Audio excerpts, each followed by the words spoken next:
আসসালামু আলাইকুম রহমতুল্লাহি ওবরাকাতুহু। আলহামদুলিল্লাহি ওয়াহদা ওয়াসসালাতু ওয়াসসালামু আলা মান লা নাবিয়্যা বা'দা। কোরআনিক গ্রামার কোর্স এর ক্লাস 13। আজকেও আমরা আগের ধারাবাহিকতা রক্ষা করে 5টি নতুন শব্দ শিখব, সেই সাথে 5টি আয়াতের শব্দে শব্দে অর্থ শিখব ইনশাআল্লাহ।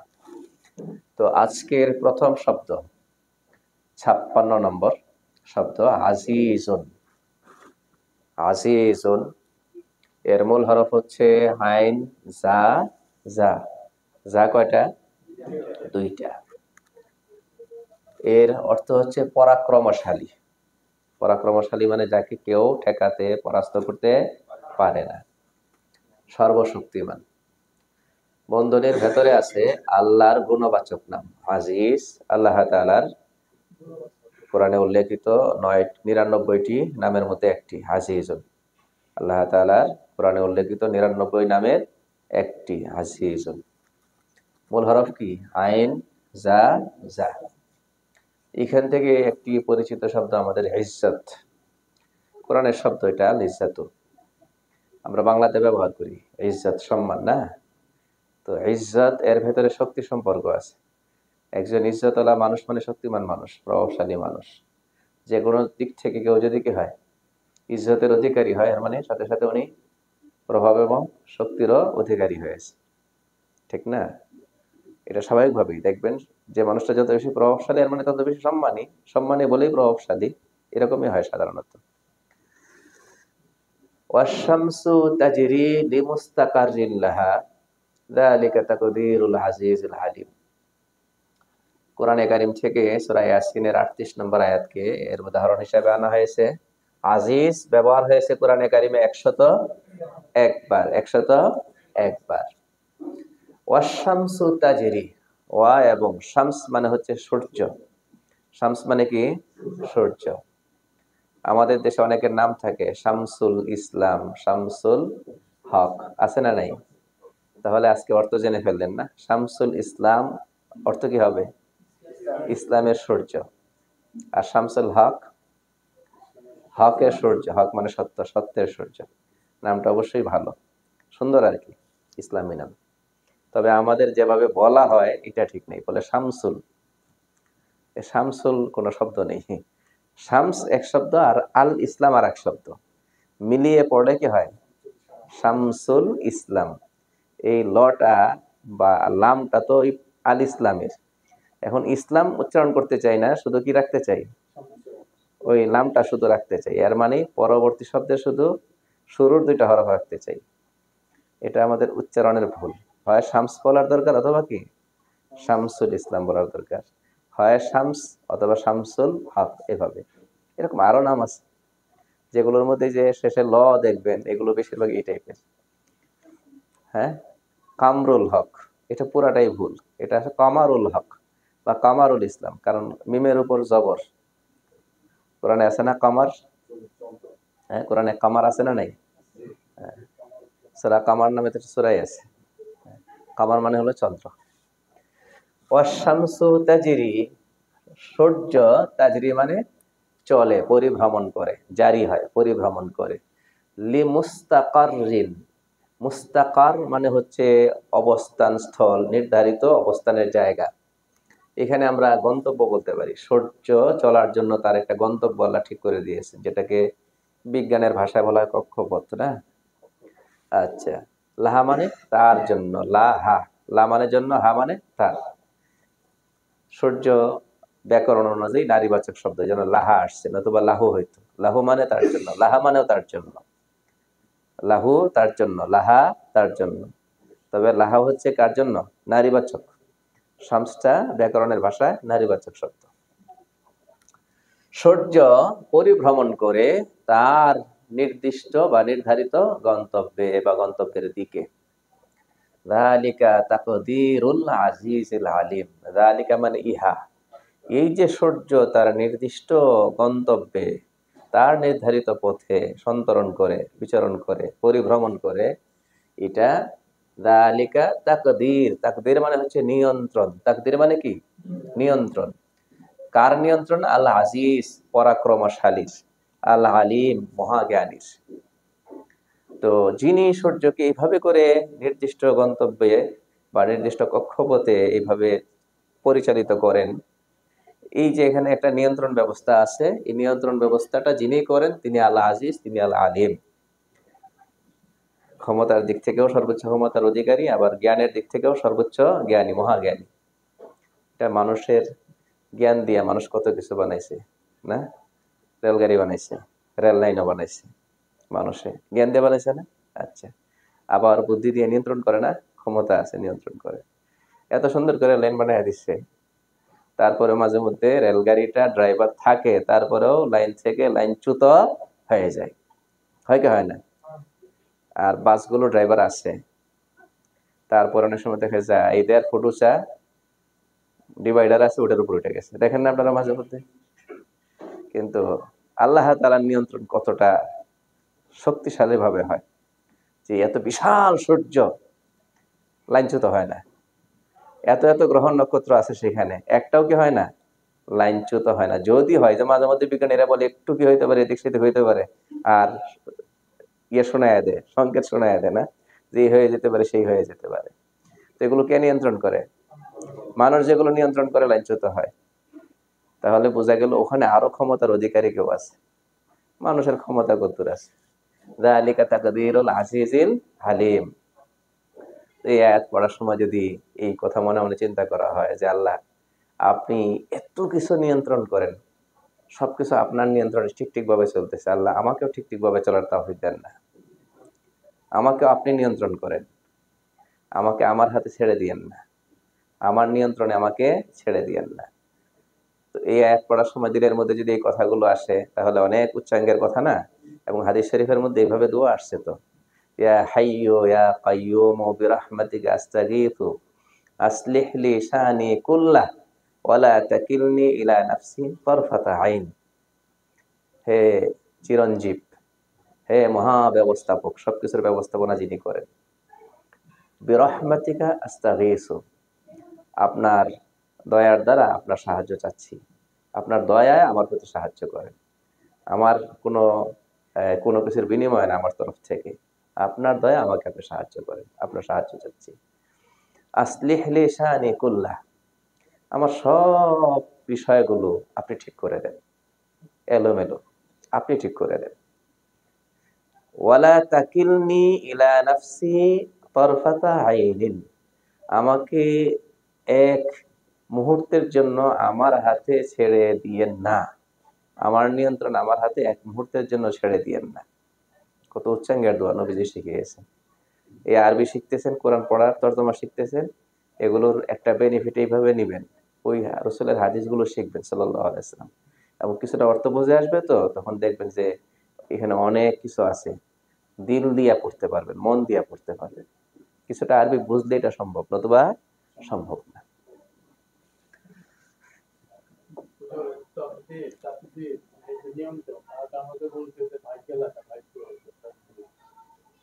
হ্যাঁ, ওটার সাথে এটা সম্পর্ক আছে। ওখানেও আছে, নিয়ন্ত্রণের অর্থ আছে। একটা শব্দের একটা মূল অর্থ থাকে, সেখান থেকে অনেকগুলো অর্থ বের হয়ে আসে। এটা অন্যদিন বোঝাবো ইনশাল্লাহ, আরেকদিন। আজকে কথা লম্বা হয়ে যাবে, একটু তো লম্বা করেও ফেলছি। আচ্ছা, হাকিম এর মূল হরফ হচ্ছে হা কাফ মিম। এর অর্থ হচ্ছে প্রজ্ঞাময়, মহাবিজ্ঞ, প্রজ্ঞাময়। এটাও জ্ঞানের সাথে সম্পর্ক, মানে সূক্ষ্ম জ্ঞানকে আরবিতে হিকমত বলা হয়, হিকমা।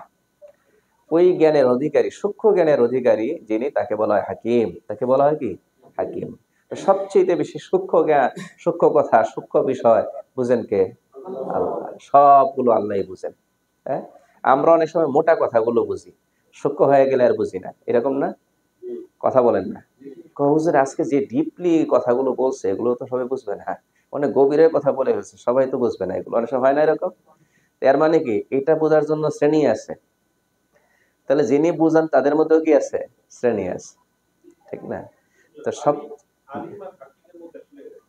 এটাই তো বলতেছি। আলিম মানে হলো জ্ঞানী, আর হাকিম এটা আরো এক ধাপ উপরে ওঠে। যিনি সূক্ষ্ম বিষয়ের জ্ঞান রাখেন তাকে বলা হয় কি? হাকিম। প্রজ্ঞাময়, মহাবিজ্ঞ।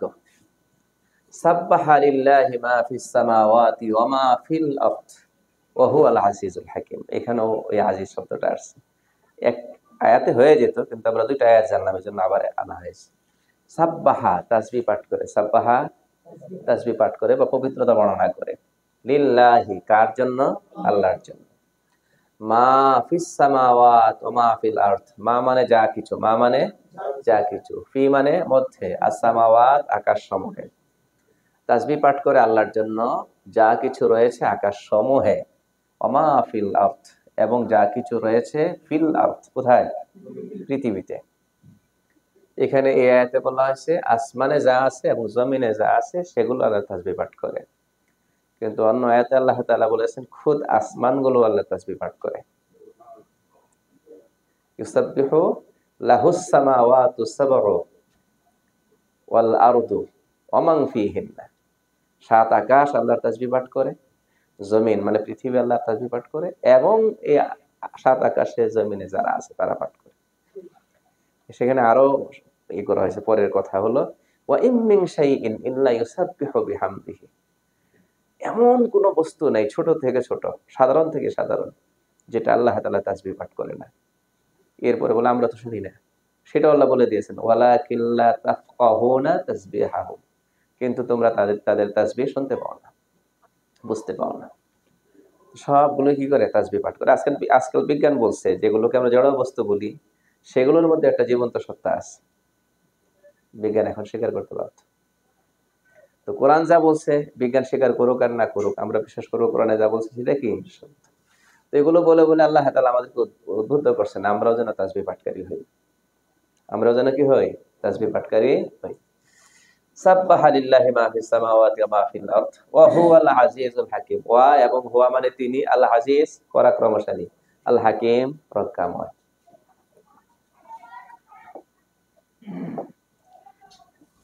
তারপরে আজকের তৃতীয় শব্দ 58 নম্বর, দীনুন।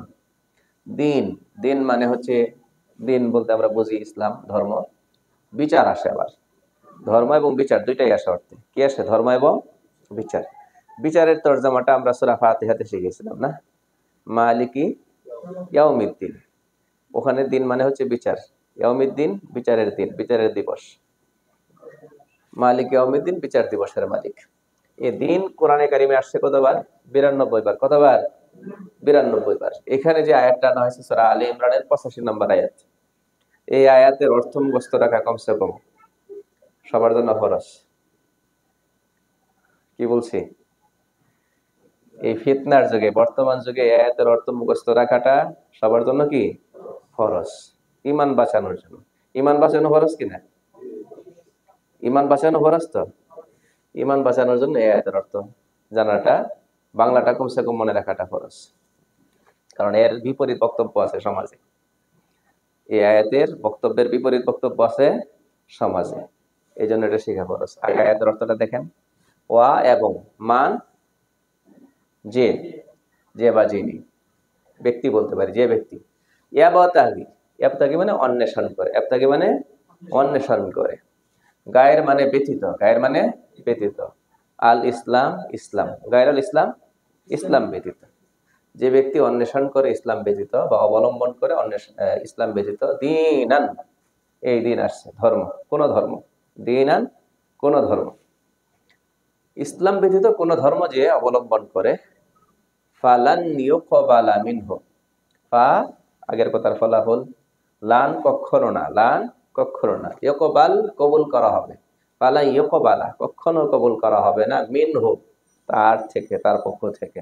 মিন মানে থেকে না, ও মানে তার পক্ষ থেকে। যে ইসলাম ব্যতীত অন্য কোনো ধর্ম নিয়ে কিয়ামত দিবসে হাজির হবে, আল্লাহ পাক সেটা কি করবেন না? গ্রহণ করবেন না। ঠিক আছে? ওয়া হুয়া ফিল আখিরাতি মিনাল খাসিরিন। ওয়া এবং হুয়া তিনি বা সে, ফিল আখিরাতি মানে কি? আখিরাতে, মিনাল খাসিরিন ক্ষতিগ্রস্তদের অন্তর্ভুক্ত, ক্ষতিগ্রস্তদের অন্তর্ভুক্ত। দুনিয়াতে ক্ষতিগ্রস্তদের অন্তর্ভুক্ত বলা হয় নাই। দুনিয়াতে চেয়ারও ঠিক থাকতে পারে, অনেক বড় পথ, টাকা পয়সা সব ঠিক থাকতে পারে না, সব ঠিক থাকতে পারে। দুনিয়া তো পরীক্ষার জায়গা, এই জন্য এখানে যে যা করতে চায় সব করার কি আছে? সুযোগ আছে। তো আজকাল এই যে অনেকেই বলে ফেলে, মুসলমানের সন্তান হয়ে অনেকেই বলে যে সব ধর্মই তো ভালো কথা বলে, সব ধর্মই তো ঠিক, যে যে ধর্ম পালন করে, হ্যাঁ, অনেক দরবার থেকেও বলে, আত্মশুদ্ধির নাম, আত্মশুদ্ধির কি বলে নামে দরবার, সেইখানে বলে যে এই যে ধর্মের লোক আছেন অসুবিধা নেই, আমাদের এখানে আসেন, আল্লাহরে পেয়ে যাবেন, তার ধর্ম ঠিক রেখে আল্লাহকে পেয়ে যাবেন। সম্ভব? কখন সম্ভব? কথা বলেন। ধর্ম পালনের স্বাধীনতা থাকবে, সেটা ভিন্ন জিনিস, কিন্তু আল্লাহর কাছে মনোনীত ধর্ম কোনটা সেটা আলাদা সাবজেক্ট। এটা কোনটা? ইসলাম। শুধু মানে একটা সহজ দৃষ্টান্ত দিতে কথা বোঝা যায়, পরীক্ষার হল। পরীক্ষার হলের একটা সুনির্দিষ্ট কি আছে, ফলাফলের মূলনীতি আছে। এই আনসার করলে পাস, এর ব্যতিক্রম হলে কি ফেল।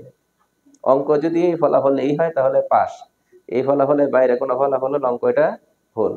কিন্তু হলে লেখার কি আছে, সুযোগ আছে। পৃষ্ঠা ভরে লেখার কি আছে, সুযোগ আছে। 3.5 ঘন্টা হলের ভেতরে অবস্থান করার কি আছে, সুযোগ আছে। সব সুযোগ থাকে।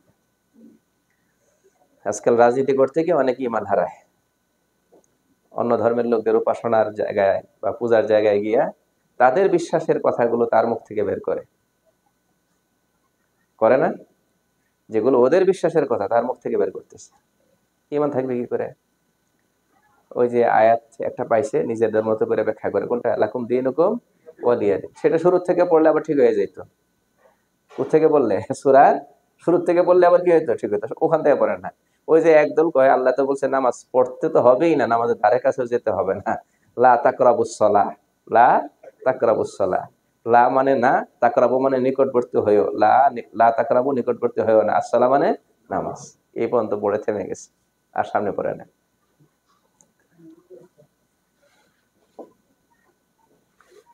তারপরে আজকের 4 নম্বর শব্দ কওলুন, কওল, কফ ওয়াও লাম, কথা, বক্তব্য, বাণী, কথা, বক্তব্য, বাণী, কওল। এইখান থেকে অনেক শব্দ গঠিত হয়।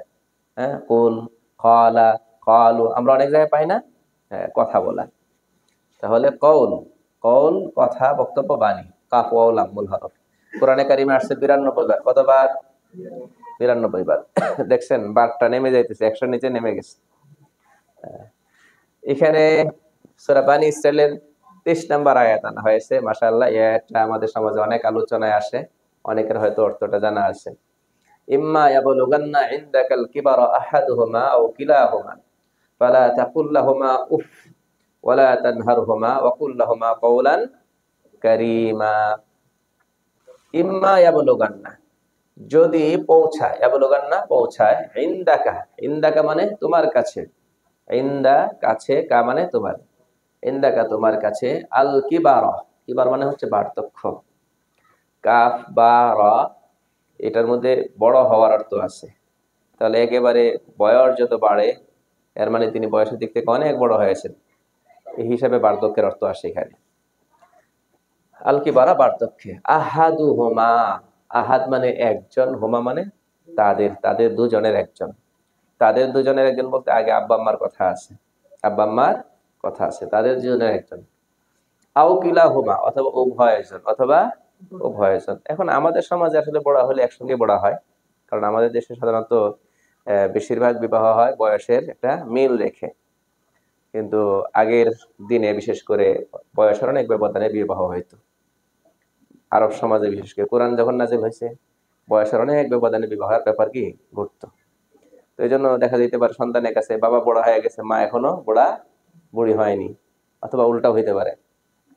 তো যেটাই হোক, যদি দুইজনের একজন বড় হয় অথবা দুজনই বড় হয়েছে, ফালা তাকুল, ফা ফলাফল আগের কথার, লা তাকুল বলবে না, ওই কৌল থেকে আসছে, এটাই দেখানোর উদ্দেশ্য। ফালা তাকুল বলবে না, লাহুমা, লা জন্য, হুমা মানে তাদের দুজন, তাদের দুজনের জন্য বলবে না মানে তাদের দুজনের উদ্দেশ্যে বলবে না, উফ, উফ বলবে না। তাদের দুজনের একজন অথবা উভয়ে বৃদ্ধ হয়ে গেলে কি বলবে না, উফ বলবে না। উফ মানে বিরক্তি প্রকাশ করে এমন কোন শব্দ বলবে না। এক এক দেশে এক এক রকম। বাবার আচরণ, সন্তান বিরক্ত হয়ে গেছে, এখন এই আওয়াজটা যখন কার কানে যায়, বাবার কানে যায়, বাবা মনে মনে চিন্তা করে, আরে সন্তানের জন্য কষ্টের কারণ হয়ে গেলাম, মরে গেলে ভালো ছিল। তো আমার বিরক্তি প্রকাশ বাবা মায়ের মনে কি করে, কষ্ট দেয়। তো দেখেন কোরআন কত সূক্ষ্মভাবে বিষয়টা বুঝিয়েছে। মানে তুমি পরোক্ষ কষ্টটাও দিতে পারবে না। তুমি তোমার মা বাবার কোনো ব্যাপারে, কোনো আচরণে বিরক্ত হয়েছ, এইটা যদি তোমার মা বাবা দেখে বা শোনে, এই ধরনের কোনো কথা তোমার মুখ থেকে উচ্চারিত হয়েছে, শুনেছে, অথবা তোমার চেহারা মলিন হয়েছে, দেখেছে, দেখে তাদের মনে কষ্ট যাবে যে হারে শেষ বয়সে বুঝি সন্তানের জন্য বোঝা হইলাম, মরে গেলে ভালো ছিল। এটা পরোক্ষ কষ্ট দেওয়া, সরাসরি কষ্ট দেওয়া হয়নি। আল্লাহ বলছেন এই পরোক্ষ কষ্ট দেওয়া যাবে না, পরোক্ষ কষ্ট দেওয়া যাবে না। এখন প্রত্যক্ষ কষ্ট দেওয়া, সেটা তো প্রশ্নই ওঠে না। আল্লাহ মাফ করুন, সন্তান অনেক সময় মা বাবার উপর কি করে, সরাসরি জুলুম করে, গায়ে হাত তুলে কত কিছু করে, মেরে ফেলার ঘটনাও ঘটে।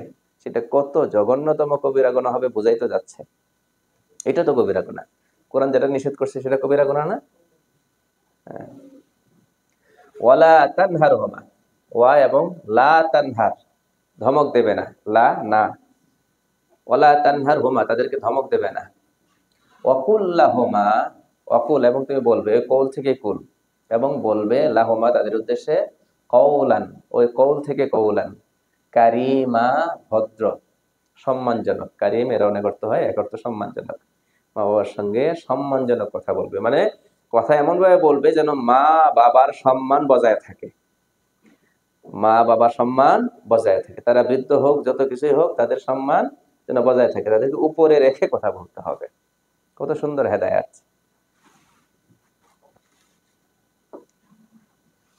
তারপরে আজকে সর্বশেষ শব্দ সিরিয়ালে 60, গফুর, আল্লাহ তাআলার নাম না, গফুর, গাইন ফারা, অতি ক্ষমাশীল, অতি ক্ষমাশীল আল্লাহ তাআলার নাম।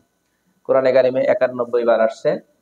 এখানে সূরা ইউসুফ থেকে 53 নম্বর আয়াত আনা হয়েছে, ইন্নান নাফসা লাআম্মারাতুম বিসসুই ইল্লা মা রাহিমা রাব্বি ইন্না রাব্বি গফুরুর রহিম। ইন্নান নাফসা, ইন্না মানে নিশ্চয়, নফস মানে হলো নফস, আমাদের ভেতরে যে মন বলি আমরা, এটাকে বলতে পারি, নফসও বলতে পারি, কোরআনের একটা, কোরআন হাদিসের পরিভাষা।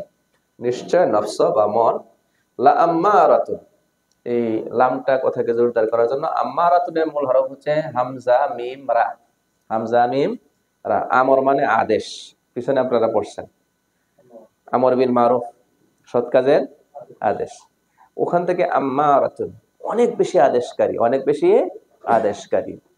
নিশ্চয় নফস অনেক বেশি আদেশকারী, বিশ্ব এই মন্দ বিষয়ে, মন্দ ব্যাপারে। বিশ্ব মানে মন্দ। নফস কিন্তু ভালো কাজের আদেশ করে না, এই নামাজ পড়েন, এই শেষের জায়গায় তাহাজ্জুদ পড়েন, নফস এটা বলবে না।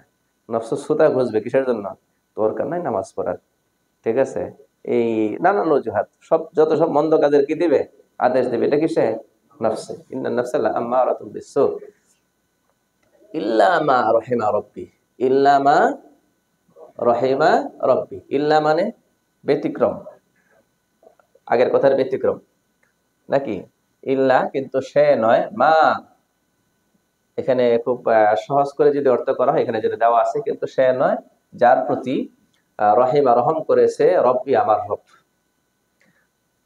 তো তাকে নফস কি করতে পারে না, মন্দ কাজের আদেশ করতে পারে না, যার প্রতি আল্লাহ কি রয়েছে, রহমত রয়েছে, আল্লাহ রহম করেছে।